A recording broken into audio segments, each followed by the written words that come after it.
Salut les Saiyans, j'espère que vous allez bien. Aujourd'hui, une petite vidéo imprévue. Je voulais vous souhaiter une très bonne année 2023. J'espère vraiment que cette année va être cool pour vous. Alors on se retrouve dans une toute nouvelle vidéo où on va parler du Super Saiyan. Avant ça, n'hésitez pas à liker, à vous abonner. Sur ce, on passe directement à la vidéo.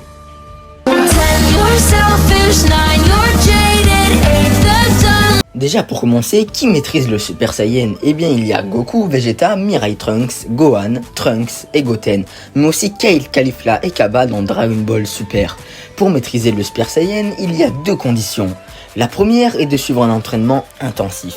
Alors il est vrai que Goku n'a pas maîtrisé le Super Saiyan lors d'un entraînement, mais juste avant, il avait suivi un entraînement extrêmement difficile suivi d'un puissant Zenkai. Voilà pourquoi Goku a maîtrisé le Super Saiyan. Et la deuxième condition est d'avoir un gros choc psychologique, souvent lié à la perte d'un être cher.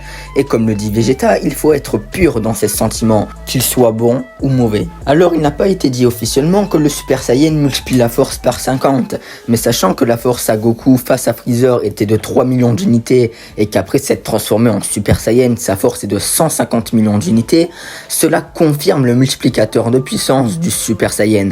De plus, l'utilisation du Super Saiyan n'a pas l'air d'infliger de dégâts à l'utilisateur, mais la consommation d'énergie est très élevée. Par exemple, quand Vegeta affronte ses 18, petit à petit son énergie diminue et ses coups se retrouvent moins puissants. Puis passons au deuxième stade du Super Saiyan. Ce qu'il faut savoir, c'est que l'écart de puissance entre le Super Saiyan de base et le deuxième stade de Super Saiyan est immense. Vegeta est passé d'un guerrier inférieur à ses 18 à un guerrier plus fort que celle deuxième forme. De plus, cette transformation n'a pas l'air d'avoir plus de conséquences que le Super Saiyan de base. Maintenant, on passe au troisième stade du Super Saiyan.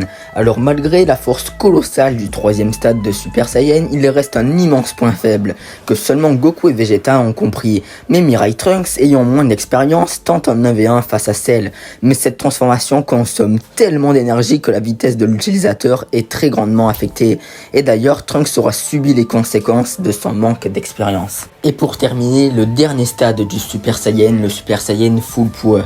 Alors le Super Saiyan Full Power consiste à garder tout le temps son Super Saiyan, afin que quand on utilise la pleine puissance de son Super Saiyan, la consommation d'énergie se retrouvera moins grande. Le Super Saiyan Full Power consiste à garder son Super Saiyan tout en restant extrêmement calme, sans entrer dans un état de colère.